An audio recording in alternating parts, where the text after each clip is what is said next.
తాకట్లో ఉన్న మీ బంగారాన్ని విడిపించి ఆ రోజు ఆన్లైన్ రేటుకి కొంటాం. Sharma gold company. జమ్మూ కాశ్మీర్లో ఉగ్రముఖలు సృష్టించిన భీభత్సం అంతా ఇంత కాదు. వద్దన్నా వేడుకున్నా కనుకరించలేదు. వేటాడి వెంటాడి అతి దారుణంగా కాల్చి చంపేశారు. ఉగ్రవాదుల దాడుల్లో ఇప్పటి వరకు 28 మంది చనిపోయినట్లుగా తెలుస్తోంది.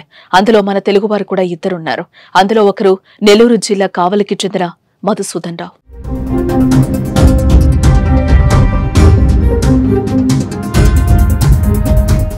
నెల్లూరు జిల్లా కావలికి చెందిన మధుసూదన్ రావు బెంగళూరులో సాఫ్ట్వేర్ గా పనిచేస్తున్నారు. దీంతో అక్కడే మధుసూదన్ కుటుంబం స్థిరపడింది. ఆయనకు భార్య కామాక్షి, కుమారుడు దత్తు, కూతురు మేధ ఉన్నారు. ఇదిలా ఉంటే విహారయాత్రలో భాగంగా ఆయన కుటుంబం పహల్గామ్ కు వెళ్లారు. అక్కడ కుటుంబ సభ్యులతో కలిసి కశ్మీర్ అందాలను ఆస్వాదిస్తున్నారు. ఈలోపు ముంచుకొచ్చిన మృత్యువు మధుసూదన్ రావుపై విరుచుకుపడింది. ఆర్మీ డ్రెస్ లో వచ్చిన ముష్కరులు కాల్పులకు తెగపడ్డారు. తమను చంపొద్దంటూ వేడుకున్నా వదల్లేదు.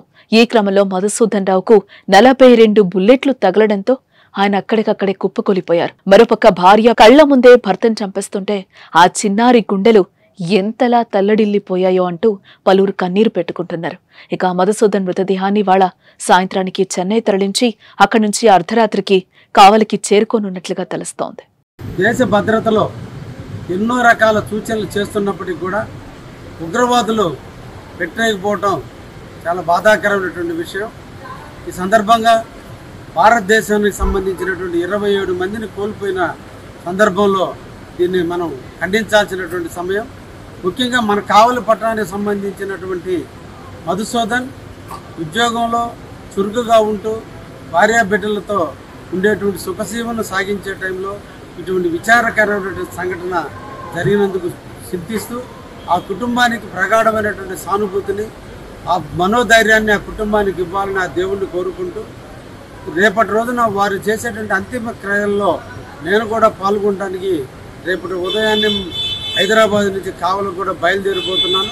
తప్పకుండా ఆ కుటుంబాన్ని అన్ని విధాలు ఆదుకునే దాంట్లో ప్రభుత్వ పరంగా అన్ని విధాల సహాయ సహకారం అందించే దాంట్లో ముందుంటామని ఆ కుటుంబానికి ప్రగాఢమైన సానుభూతిని తెలియజేస్తూ మన అందరం కావలి ప్రజలు ముక్త కంఠంతో ఆ కుటుంబానికి ధైర్యాన్ని ఇవ్వాలని, అందరం కూడా సంఘటితంగా పోరాడాలని, ఆ కుటుంబానికి మనోధైర్యం ఇచ్చేందుకు అందరూ కూడా రేపటి అంతిమ యాత్రకు పాల్గొనండి అని చెప్పి కావలి వాసులందరినీ కూడా కోరుకుంటున్నాం.